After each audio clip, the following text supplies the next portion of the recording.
set up a command post at Swansea Beach Park to airlift the woman out. Sources say the victim and her husband were about a mile up the trail.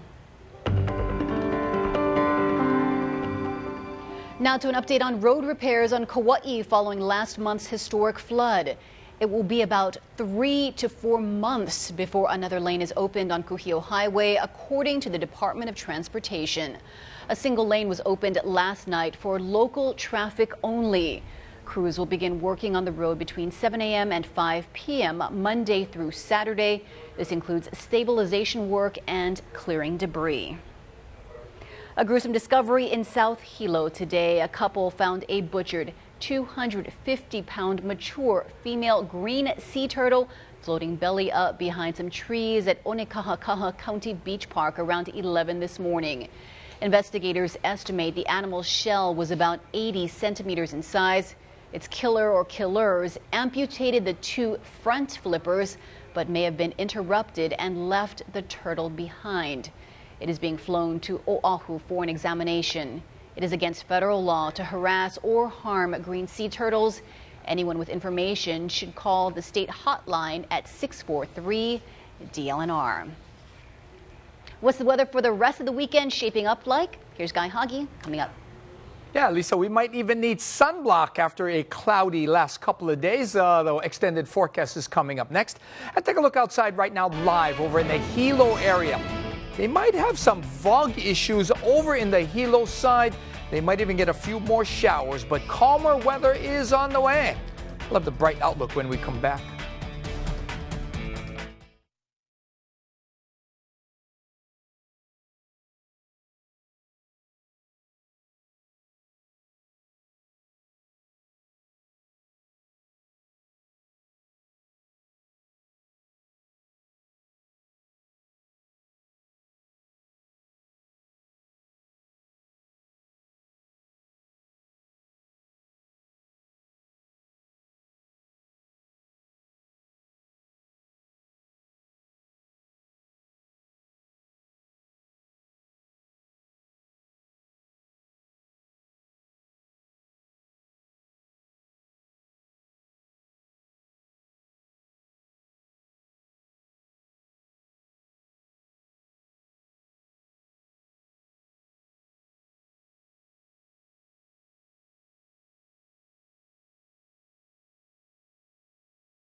Hello everybody, good afternoon on this Saturday afternoon.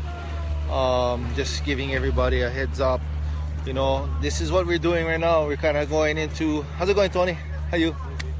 We're kind of going into you know, eruption assistant mode.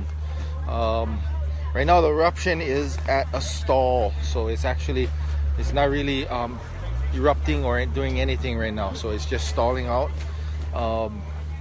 But there is 7 fissures that is still smoky. Expecting to have a big eruption soon. We heard that there's a couple more earthquakes in Leilani. 3 earthquakes was happened in 5 minutes. We have sources in there that's been telling us this, and just to let you guys know, you know, we're setting up, I'm setting up, our community is setting up, check it out.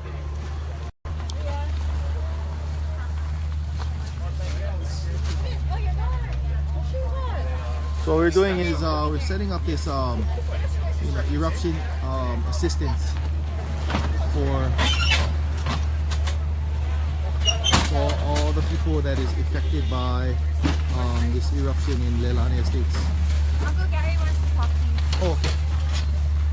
Before I go on, I'd like to introduce my cousin. She can go on and tell you what we're doing over here. Or, hold on. Hello? Hey, how's it going?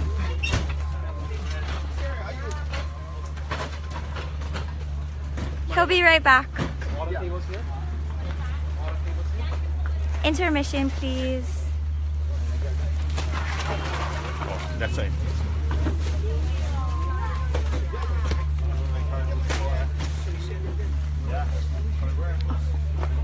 And we just really want to say mahalo piha to all of the Kona Ohana for coming and for donating all of these items here. And if you folks are in need of anything, please come and grab. There's so much.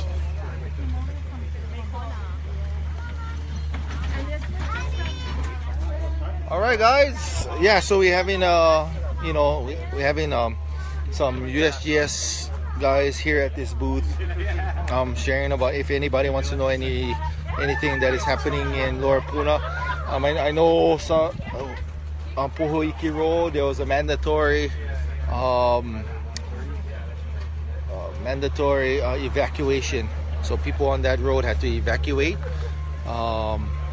Also on Highway 130, hearing there's cracks on the road, major cracks on upper Highway 130 towards Leilani, between Leilani and Malama Street.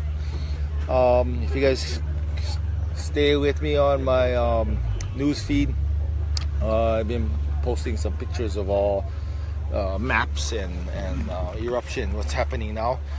But I just wanted to let everybody know, come by, come see us. If you guys need any eruption assistance, water, food, we'll be cooking food for people that in need. I know a lot of people left their homes really fast. So we wanted to see if anybody need any clothing, food, water, tons of water. Come by, get a case of water. But if anybody needs anything, and also our eruption update on the hour, we're gonna put up a live feed at our area to show that we have some eruptions happening or anything like that. We put a TV here. We have people in the field that will giving us live feeds of what's happening in Leilani. But as of right now, all the eruption is at a standstill. But still, there's a bunch of earthquakes that is happening, and it looks like the system is still pressurized, starting to pressurize. Expecting a new eruption coming soon. But check it out. Got my friend. We got all the newscasters over here. Over here. Just a lot of misinformation. Got a Joan right here. Who don't really know what's going on, so we just trying to make sure that everybody has Newscasters, police, the USGS guys, tons of people. So people are coming around. So also for the Leilani residents that can't get in, come by. We're thinking of a plan. I'm thinking of a plan how to get you guys in. We want you guys to get home and grab your stuff before anything happens. So come on by. Please, we're accepting donations for all the people that are that is having some issues with evacuating. So check it out. This is what everybody's doing. Check it out. Uncle Lloyd.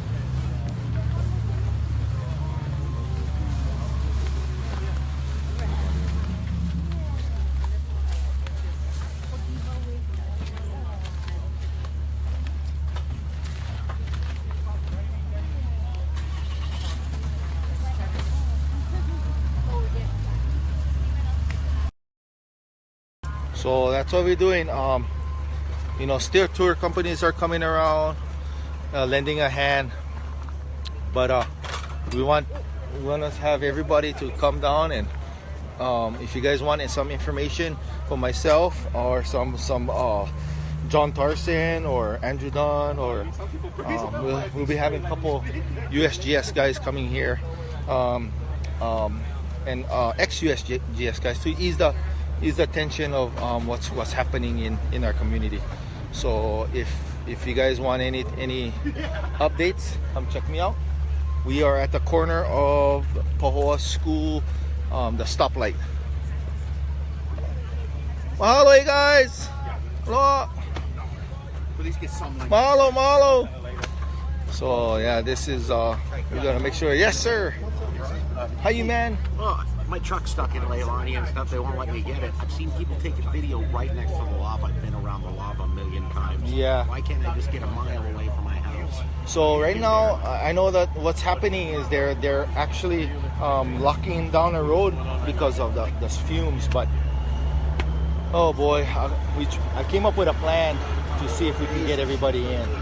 And after this live, so this is one of the brothers that is still stuck, having stuff stuck. So the plan that I came up with is pretty much sending in people in waves. We're having one of the association guys come here, take down a checklist, because they're not gonna let nobody in right now. I'd have to bring. We can have that. The plan that I came up with, like, we're gonna have a meeting with the association, one of the association members, to come up with a checklist on each road, from the top road all the way down, all the people, so we can send them in waves. So from Leilani to Kauai on the first road, Miley Street or whatever.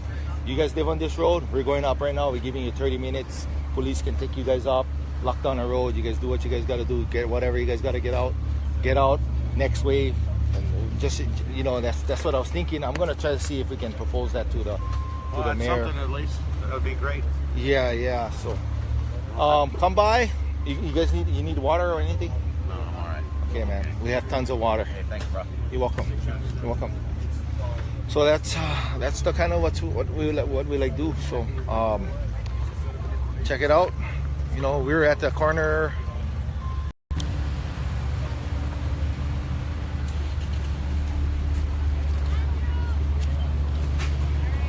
Tons of water over here. Look at all this. All donations. So if anybody wants to do it.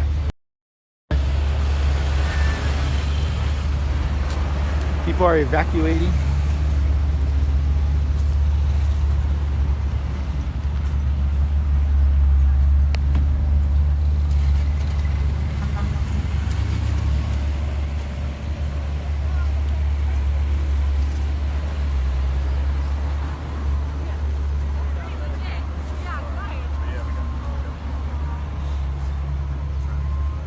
This is at the stoplight. So we have created, the good thing about it, you know, we have created this this place where people can come and get information about what's happening, get latest information people want to know, and they can come over here and check it out right there. Barad. Woo! We're going live everywhere. Make sure everybody knows what's going on. So as you can see, this is gonna stop everybody from going in.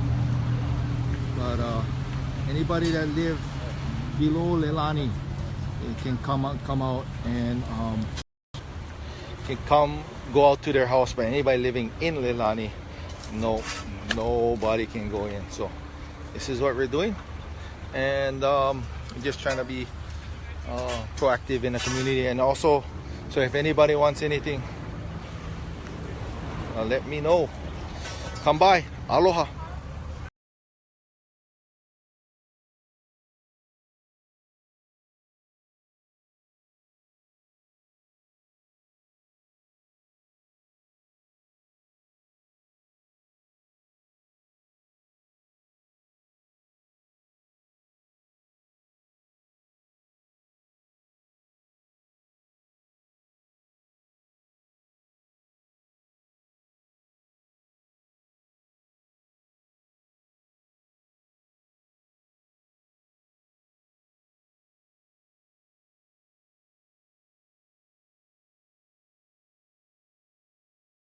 Will reopen at 6 a.m. tomorrow.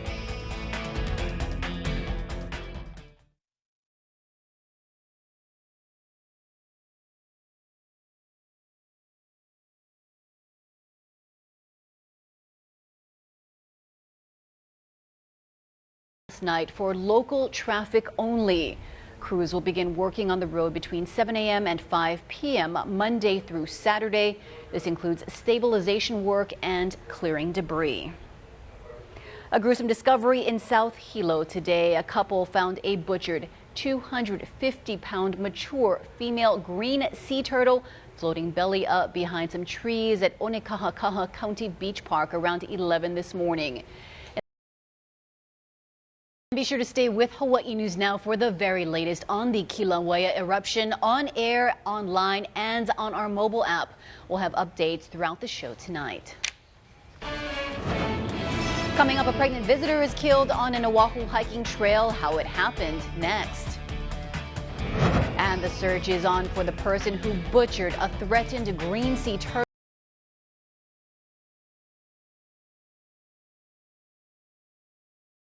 250-pound.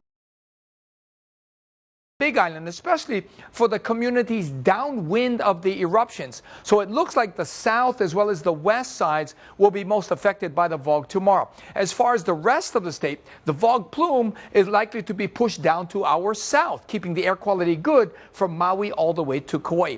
We're also tracking a disturbance moving through the state. So far, it hasn't dropped much rain as we expected, and that's a good thing. Now, we did get almost 2 inches for some windward spots here on Oahu. Luckily, Kauai didn't get much rain at all, and now things are looking even nicer. I'll have the extended forecast coming up in a few minutes. All right, thank you, Guy. And be sure to stay with Hawaii News Now for the very latest on the Kilauea eruption on air, online, and on our mobile app. We'll have updates throughout the show tonight. Coming up, a pregnant visitor is killed on an Oahu hiking trail. How it happened next. And the search is on for the person who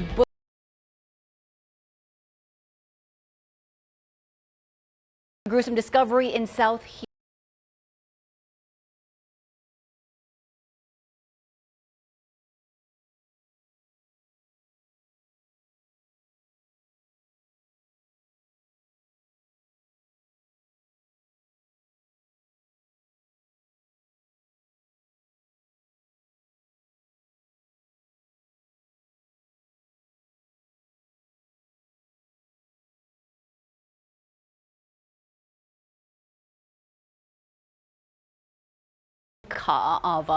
The emergency call came in around 12:30 this afternoon.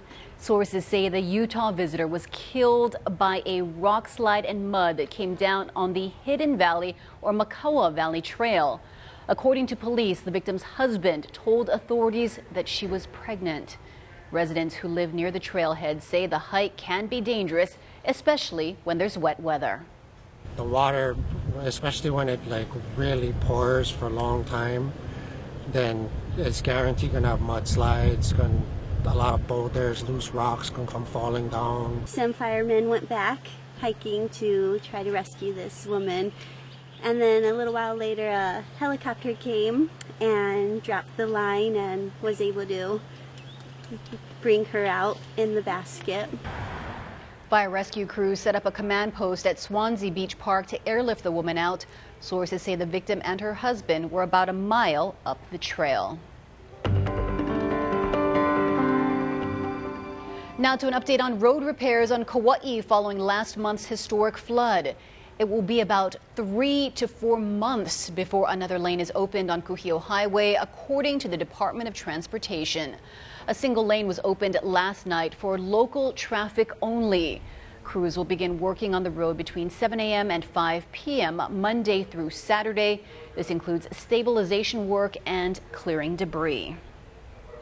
A gruesome discovery in South Hilo today. A couple found a butchered 250-pound mature female green sea turtle floating belly up behind some trees at Onekahakaha County Beach Park around 11 this morning. Investigators estimate the animal's shell was about 80 centimeters in size. Its killer or killers amputated the 2 front flippers, but may have been interrupted and left the turtle behind. It is being flown to Oahu for an examination.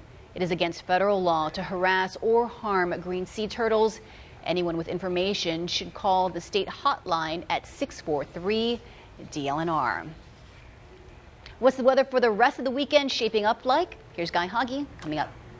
Yeah, Lisa, we might even need sunblock after a cloudy last couple of days. The extended forecast is coming up next. And take a look outside right now live over in the Hilo area. they might have some fog issues over in the Hilo side. They might even get a few more showers, but calmer weather is on the way. We'll have the bright outlook when we come back.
Check out the winds. They're shifting already. We are expecting these winds to come in a little bit more from the north. There is a disturbance right over the central part of the islands that's moving away, and behind it we'll start seeing those cooler northerly winds. In fact, over in Kauai, pretty brisk coming out of the north-northeast at about 20 miles an hour.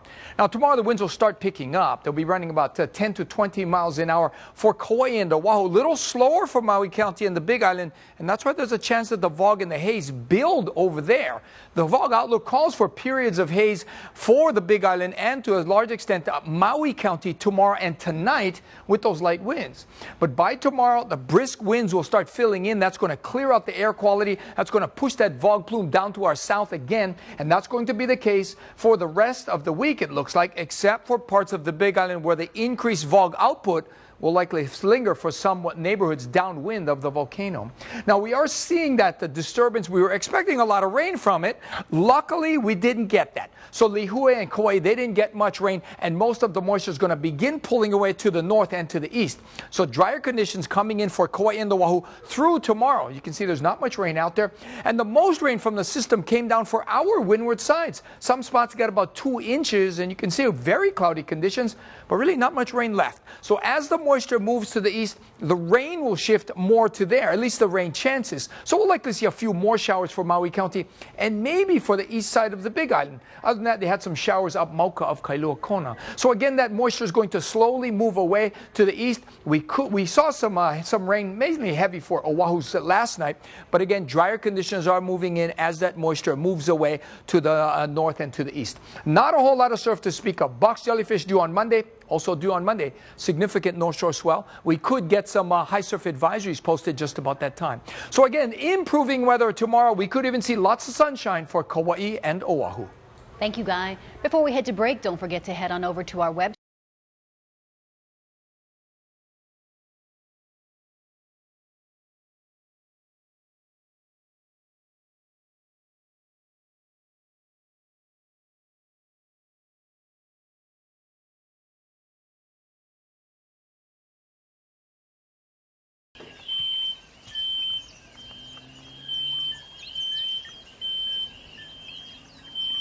You hear that cracking in the forest?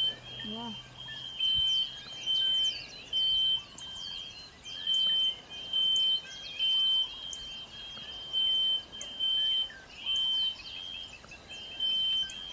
Oh, look how thick it is.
Small earthquakes completely surrounding the east side of the Big Island. Notably, there have been several quakes with a 4.0 magnitude or greater. Right now, luckily, there's no tsunami threat from any one of those quakes. However, the increased volcanic activity will likely increase the VOG levels, but because the trade winds are due back tonight, VOG won't be an issue for most of the state. However, that's not the case for the Big Island, especially for the communities downwind of the eruptions. So it looks like the south as well as the west sides will be most affected by the VOG tomorrow. As far as the rest of the state, the VOG plume is likely to be pushed down to our south, keeping the air quality good from Maui all the way to Kauai. We're also tracking a disturbance moving through the state. So far, it hasn't dropped much rain as we expected, and that's a good thing. Now, we did get almost 2 inches for some windward spots here on Oahu. Luckily, Kauai didn't get much rain at all, and now things are looking even nicer. I'll have the extended forecast coming up in a few minutes. All right, thank you, Guy. And be sure to stay with Hawaii News Now for the very latest on the Kilauea eruption on air, online, and on our mobile app. We'll have updates throughout the show tonight. Coming up, a pregnant visitor is killed on an Oahu hiking trail. How it happened next. And the search is on for the person who butchered a threatened green sea turtle and left it to die. But first, a roadwork alert. 2 lanes on the H1 East will be shut down tonight. The closure starts at 6:30 and runs from the Pearl Ridge Waimalu off-ramp to the Aiea Heights Drive overpass. A 3rd lane will be closed at 7:30 p.m. All lanes will reopen at 6 a.m. tomorrow.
You're watching Hawaii News Now on KGMB and KHNL, your source for breaking news.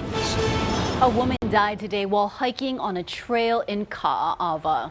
The emergency call came in around 12:30 this afternoon. Sources say the Utah visitor was killed by a rock slide and mud that came down on the Hidden Valley or Makaua Valley Trail. According to police, the victim's husband told authorities that she was pregnant. Residents who live near the trailhead say the hike can be dangerous, especially when there's wet weather. The water, especially when it really pours for a long time, then it's guaranteed going to have mudslides, a lot of boulders, loose rocks can come falling down. Some firemen went back hiking to try to rescue this woman. And then a little while later, a helicopter came and dropped the line and was able to bring her out in the basket. Fire rescue crews set up a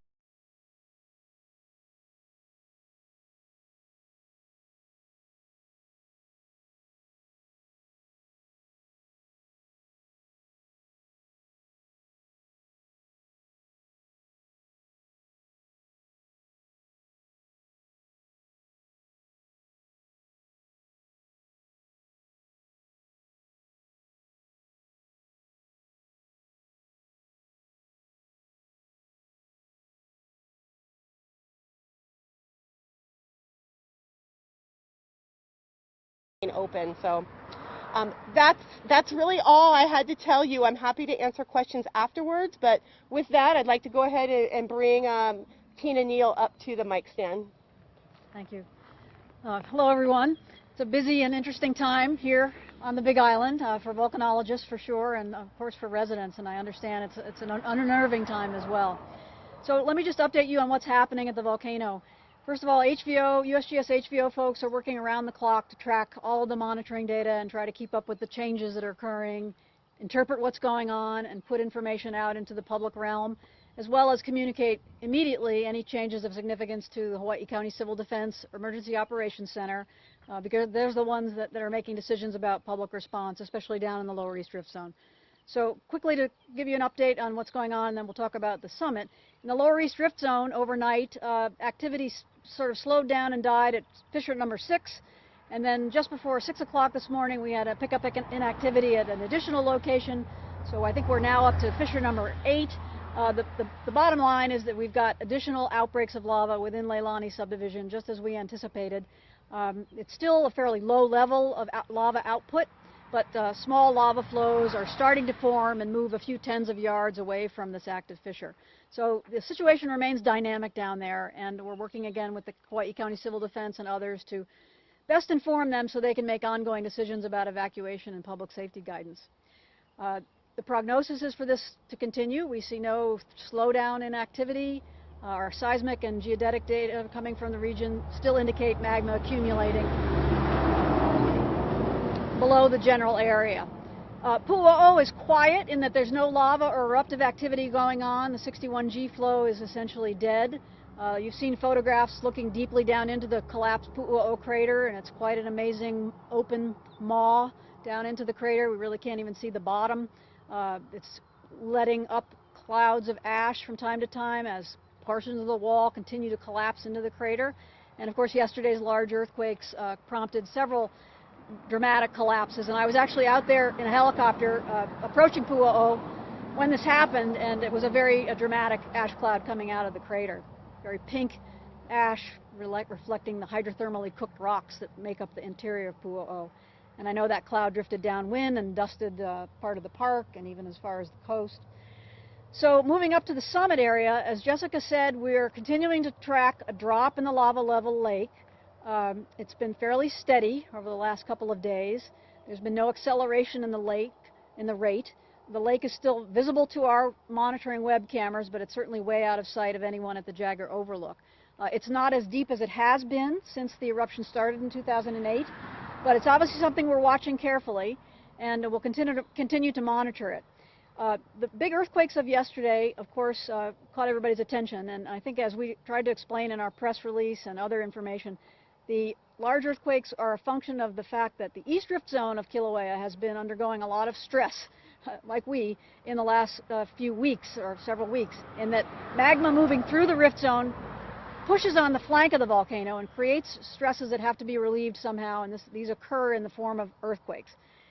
So we had a sequence yesterday culminating in the magnitude 6.9 that moved the south flank a fair bit and relieved some of that stress. But after all large earthquakes, there will be a sequence of aftershocks that goes on for days and even weeks. And that's so we should anticipate more felt earthquakes, and some of them can be large and potentially even damaging. So guidance that we're trying to underscore for everyone, including the national park, is that people need to think about earthquake preparedness as well, and look at their homes and businesses to plan to be ready for further large shocks. One consequence of those shocks, as Jessica said, is that we have more rock falls into the Halemaumau crater and into the lava lake, which prompt these developments of ash clouds above the lava lake, which produce ash fall. And I can attest to that. I just came from work, and there's a pretty fine dusting of gritty ash all over everything. Now that in itself is not too terribly dangerous, but it's certainly not something you want to spend a lot of time in. So I think I've covered an update of what's going on. HVO remains open 24/7 for now, and that's certainly for the foreseeable future, so we can track things, and maybe I should stop there. And the lava coming up there, and then what you're seeing inside the caldera going down, is that a relationship there? Yes, thank you for asking that. We know that the Kilauea volcano plumbing system includes some continuity between the summit magma reservoir, which is right below Halemaumau, and the rift zone going down as far as Lower Puna. So this event began with the collapse of Pu'o'o that sent, in a sense, a surge of molten material in the rift zone further to the lower east rift zone. Some days after that, the Halemaumau Lake started to respond and also recede as material was leaving the summit reservoir and also going down into the rift zone. And we see that based on just visually, the lava lake going down, but our instruments are also recording the passage of that molten material in the rift zone. So yes, the answer is they are connected. Okay, and so, but that means at the same time, though, it's not as if there's a new head of the volcano that could be created down in Leilani Estates in that area. It's just a movement of the magma. Is that correct? When you say a new head of the volcano, you mean... I was talking to residents down there today, and that's their concern, is that all this activity here with the fissures coming up, that it could turn, and I want to be able to answer that question. Is that possible, or is it, like you're saying, letting off steam? In Leilani, well, we actually have lava coming out of the ground. Yeah, that's what I'm saying. Yeah, I mean, but letting off pressure, because it's coming out of the earth, it's not actually a different part of the... How am I trying to say? It's not like another volcano. It's still part of the same system. It's part of the same system. And so indeed, you know, one scenario here is that we've got melt moving from the summit through the rift zone in that direction. And the effusion rate or the eruption rate currently in Leilani Estates could pick up. So far it's been pretty small, but the additional material coming down the pipeline, literally, could involve itself at some point and actually lead to more high volume lava flows. And we've seen that before historically in 1955, 1960, and other times. Yeah. So we've been saying from the beginning that even though these are small fissure outbreaks, which have enormous impact on Leilani Estates, obviously, but we're not seeing big lava flows coming out yet. But that could be a phase that we move to. Does that answer your question? I think it does. Yes, the lava's moving, but it's not like we're going to have a new volcano with a new name. It's all part of the same system. It's all part of the same system. system. To be able to... Yes, thank you. The terminology is important. Yeah. The East Rift Zone, which is including the area that's erupting now in Leilani Estates, is part of Kilauea Volcano. Okay, and then one other question, and it relates to what you're saying, but you're probably the right person to ask, is you were saying you're seeing damage inside of the park. You're talking about rocks falling. I've been inside the park, luckily. What else are you seeing inside there that would make you concerned about who's coming to see the park and any other of your ability to learn about the volcano? Well, do you want to address the visitor impacts, or you want me to speak first? Okay. So, how many of you felt the 6.9 yesterday? It really moved the ground, and in fact, from what I wasn't here, but what HBO folks said is it was a 4.8 aftershock. You know, we've had 8 aftershocks above magnitude 4 since the 6.9, and it was a 4.8 below the summit region here that actually, I think, shook our building worse than the 6.9. So the footage I saw of visitors out on Jagger Overlook, they were pretty startled, and some of them may have had trouble standing, I've heard anecdotally. Within HVO, we have had no major damage, but some of the cracks, pre-existing cracks in the floor got exercised, and certainly my pictures on the wall went all cattywampus. So I think the concern is about intense enough ground shaking that could be a safety hazard for people. And then additional rock falls, certainly from the caldera walls and onto trail systems. I mean, a lot of the trails in the park go by unstable faces of rock, and so concern about impact from falling debris. And then down at the coast, of course, you've got the road system right along the steep sea cliffs. Yesterday, we did an overflight down there at the request of the park and did see at least one place where the existing sea cliff just beyond the end of the road collapsed into the water. So there's concern about visitors at the cliff edge, that sort of thing. And then the ashfall from ongoing rock falls. Again, an ashfall in itself of the kind we're seeing is not going to hurt you badly, but it's not something you want to spend time in. And it could, depending on the wind conditions, increase in intensity. Yeah. Could you explain how this lava flow is different from the Pahoa one? Boy, that's a good question. I haven't actually thought about that. But for one, the Pahoa flow in 2014-15 came from the Pu'o'o vent originally, which had been a long established vent on the East Rift Zone, and basically a new breakout feeding one long Pahoehoe flow field that moved through a lava tube system. And that imparts some characteristics about the lava flow, meaning that it can travel long distances insulated. It'll follow topography. What we have at present is a new outbreak on a different part of the rift zone. And so we've got these separate little fissure vents, each producing its own spatter and a little lava flow that has moved some distance. So one way to visualize it is that unlike Pu'o'o, which was a big reservoir leaking lava to feed the Pahoa flow, now we've got a new injection of magma coming to the surface. It's intersected the surface at each of those fissures, and each of those can become points of effusion to create lava flows. Now, they haven't really created much of a lava flow yet, but if that eruption rate picks up, one or more of those fissure vents could start to produce a lava flow that's a little bit more like the Pahoa flow, a Pahoehoe flow that starts to move down slope. It would take a long time, or I shouldn't say a long time, it would take some time to produce any kind of tube system, many days or weeks. And as you know, down in that area, at least if the flows go to the south, it's very close to the coastline. Depends on which side of the rift zone they roll off of. But given where the vents are now, it looks like if lava flow activity picks up, it would mostly head sort of southward. Does that answer your question? I'm really afraid of this one. And is it because of the uncertainty factor primarily? So, I understand that. Yeah. We don't quite know what the next progression is going to be, and I understand that's a lot of anxiety. Can I ask you another question about the fissures to follow up on what you're saying? We got close to one, and we saw it up close in Leilani Estates. The power of it, the way you feel it, all of that is breathtaking. It's amazing. But when you're standing there, like what I'm trying to figure out is, do they pop up? Is it like it blows through the earth quickly, and that's how it starts, or is it like something that gives you an idea that they're coming, or there's a different way that you know perhaps this is a dangerous fissure? Right. Well, I've never been out in the field when a fissure has opened up right nearby, but many of my colleagues have, and combining their stories with what we've seen down in Leilani Estates, typically the ground starts to crack, and the cracks may form days before a fissure outbreak, and the cracks may widen a little bit, and then you get some steam coming out of the crack as temperature rises and magma's getting close to the surface. And then you start to also give off volcanic gas, because as the magma approaches the surface, the gases come out of solution. And so that progression from cracking to steaming plus gas, that seems to precede the outbreaks. So our field crews are actually running around down there, noting places where we're seeing those signs and radioing back and saying, hey, it looks like we might be getting ready for a new outbreak in this location. So would there be earthquakes along with those cracking? So far, there have not been earthquakes associated with those individual events. And I think that's because the ground down there is already very broken. So you could say it doesn't take a lot of work for this magma to break the surface. We do see increases in ground vibration, which is something we refer to often as tremor. You can see that on our seismic stations. In fact, we look back now, and at each fissure outbreak, we can see a nice little uptick in tremor. So hopefully we'll get smart enough that we can see those coming, or at least be able to use that as a proxy for having people on the ground watching these things.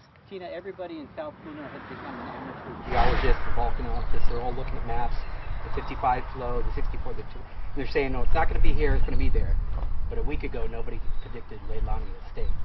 What would you say to everybody who thinks they know where it's going to go next and that they're safe? Sure. Well, I wish volcanoes behaved like clocks and were very predictable, but in fact, even though there can be general patterns of behavior that are similar, each eruption has its own characteristics. So the message we've been trying to deliver is that even though right now the outbreak is focused in Leilani Estates, we know that magma has accumulated in the rift zone everywhere from just east of Leilani Estates back up to Pu'o'o. So really that whole rift zone is a fair game. And also there's nothing to say that it can't develop some additional pressure and push beyond Leilani Estates to the east tip of the island. Right now that isn't happening because the earthquakes, you may have noticed, stop right at about Leilani Estates. We would expect to see more earthquakes marching eastward before that became a possibility. But I think the civil defense message that we reinforce is that everybody living along that rift zone needs to remain vigilant. What if you're outside the rift zone and more towards the shoreline? Well, I think they should also think about their emergency plans, and if lava, depending on where lava comes out, there could be roads cut off, and so evacuation may be recommended rapidly by civil defense. So I think being prepared to leave quickly is a good thing to be thinking about. And we also haven't mentioned the air quality issue. I know that's come up in a lot of meetings and is a great concern. Volcanic gas is coming out of these fissure vents, very high concentrations. Our crews go down there with PPE, and we've measured very high sulfur dioxide readings. There's also the increasing involvement of burning asphalt and burning homes as homes are consumed, and that's not good to be breathing in as well. So I know the county and others are working actively on trying to provide information about that. But that's another reason why people down there, even downwind of the vents, just need to be vigilant and remain informed. Did you do a flyover today? Oh, yes, we did. I did not, but our geologist did. And this is a county question, but Since they're not here, did you see any additional homes or structures? As of this morning, there were, if I remember correctly, at least 2 more homes burning. In addition to the 3? You know, I'm not keeping those statistics. That's a county thing, so I'm afraid I don't want to confuse things. I can't really confirm that. Yeah. Thank you. Do you think that the levels of the Halemaumau crater will rise again? I don't know. I don't know. This current trend, if it continues, could be the beginning of a large change in this whole eruption. It may be that Halemaumau drains out of sight and the lava lake activity at the summit is pow, and things are now going to concentrate on the Lower East Rift Zone. If the Lower East Rift Zone eruption peters out and lava does not return to Pu'o'o, it's very possible that lava could again repressurize the summit system and the lake could rise again. So that is a possibility, but we just really don't know. And then a lot of our readers are travelers to the islands. Would you say to them that it's safe to come to Hawaii Island, maybe the other side of the island? I think it's absolutely safe to come to Hawaii Island. It could be a very interesting visit because a lot is going on. I think especially if you're on this side of the island, you as a visitor need also to remain informed and be listening to civil defense messages about what areas to avoid. I know civil defense is concerned about people going into the eruption area and causing problems for traffic management and that sort of thing. So I don't want to put a blanket on tourism to the island, but people just need to stay informed. Okay, thank you. Yeah, and just my sister is arriving today, so I didn't cancel her trip, and I live inside the park. Can you be frank, based on what you know and what you've observed, is the threat, could things get worse, or based on what you're seeing, are we headed toward, better things? Well, again, there's a high degree of uncertainty in my answer, but there are possible next phases that are severe, and I can give you a couple of them. One is that the eruption in Leilani becomes more intense, spreads out along a larger section of the rift zone, and basically threatens more homes, more people, more infrastructure. The big earthquake of yesterday, if you looked at some of our maps on the website, it basically relieved stress along a certain part of Kilauea's south flank, but there is yet another patch that did not move. And so another larger, even larger earthquake is possible. I have to put that out there. And that's why we're stressing that people should be prepared for earthquakes. I mean, even large aftershocks can be damaging, but that's another potentially more severe outcome. And then I think probably the one that we're just getting our heads around now is that if the lava lake drains so deeply that it gets down to the level of the water table, which is 500 or 600 meters below ground surface, we could have a scenario as such occurred in 1924, where the lava lake drained deeply. There was a large intrusion of magma into the lower East Rift Zone. No eruption that we're aware of, but we know a lot of melt went down the pipeline.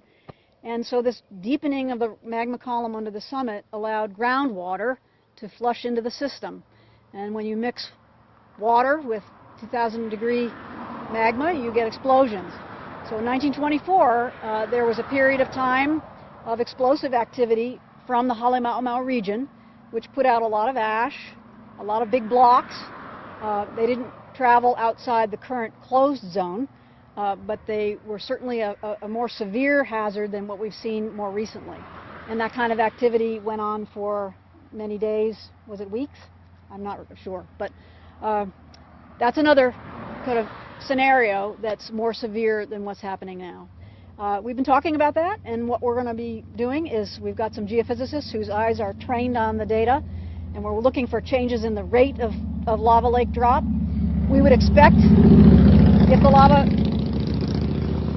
sorry, motorcycle noise, before that kind of activity were to commence, we would expect to see a couple of things. More earthquakes right in the region because the system's going to start adjusting to this buildup of steam explosions. And we also would expect little ash explosions to start coming up from deep in the column. So we think we would have some signals of warning. Believe me, I'm very interested in this because my observatory is a mile away from there. So we'll be watching that for that outcome and at the right time elevating awareness of that as a possibility. But we're not there yet. And I should also point out that we would expect many days to pass even after the lava lake got to that level before activity would intensify. But absolutely it's something we're concerned about. Are you seeing lava now that is making its way into the ocean? No, there's no lava entering the ocean at the volcano. And as far as I know, there's no surface activity related to the now beheaded 61G lava flow. When Pu'uo collapsed on Monday, the tube that was feeding that lava flow from the vent was, the supply was cut off because the magma column drained very deeply.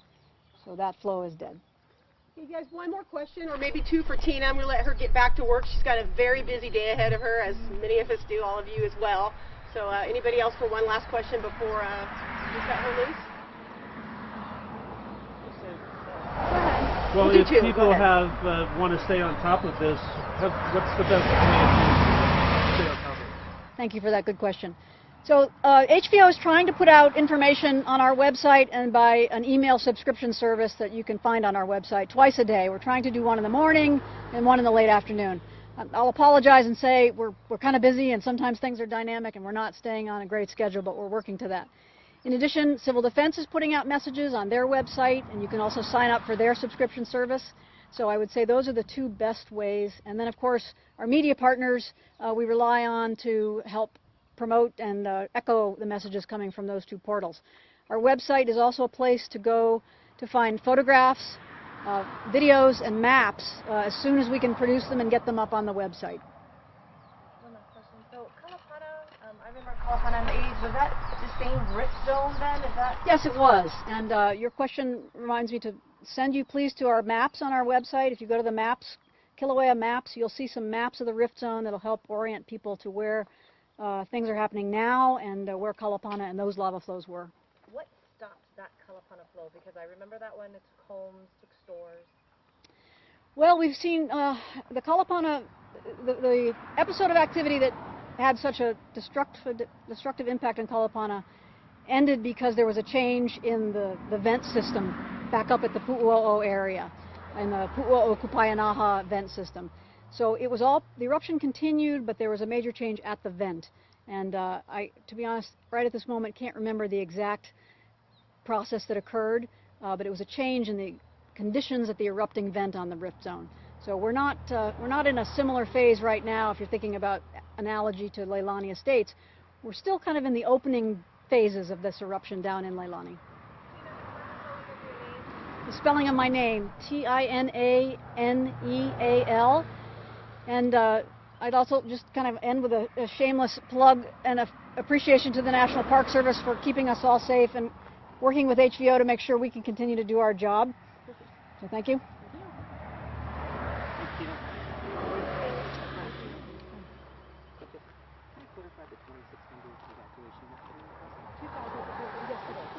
Yep, Right not after today. Not today. No, yesterday. Right. Yeah, when we closed. You're like, what?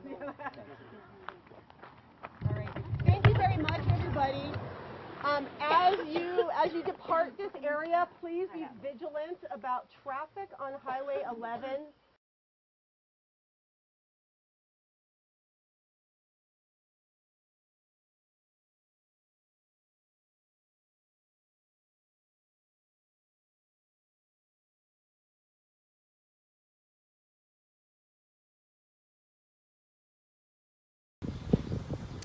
Hi, Facebook Live, Marissa Yamane here with Jen Ruggles. She's a county councilwoman, and so what can people do if they want to help? Currently what people need, they need shelter and they need supplies.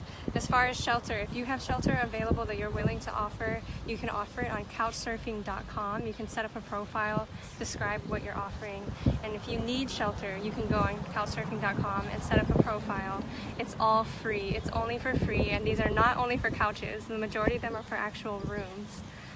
And also Airbnb is now coordinating people who are volunteering their extra homes and rooms. They're prioritizing people with animals. You can call Lottie at 885-0936, and she's connecting people in need with people who are offering accommodations. For supplies, what we need most is tents, eyeglasses, and new clothes. Please do not bring old clothing, but new clothing. And you can call my cell phone number if you have supplies that you would like to offer for now, 464-2015. And phone chargers as well. Currently we're in the process of setting up a distribution chain. So right now we're okay with supplies until this evening, and then we will come out with another update as how people can help and where to drop off supplies and monetary donations. And food. Don't drop off right now, right? Yes, and please don't bring any hot or prepared foods right now. Canned food is okay, but as I said before, let's wait until this evening until we can get a distribution list, a distribution chain, and yeah. So that's the best options if you want to help either with housing or with donating anything. And Yes. we'll just wait for another Correct. update. Correct. We're looking at Pahoa Pool as a drop location, and we'll have that all set up by the end of today, by this evening. Okay. Thank you so much, Jen Ruggles, County Councilwoman. Thank you.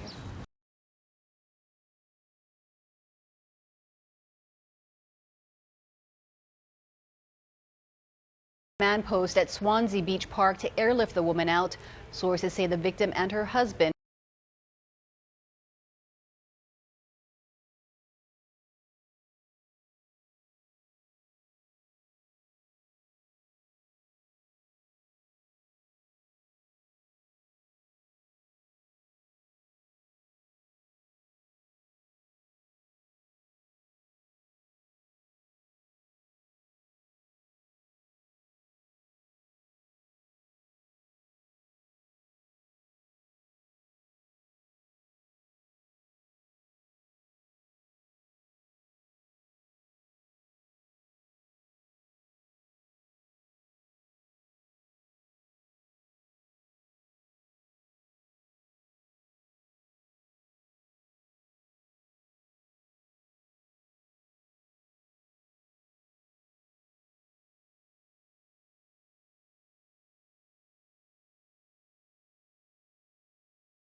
You're watching Hawaii News Now on KGMB and KHNL. Your source for breaking news. A woman died today while hiking on a trail in Ka'ava. The emergency call came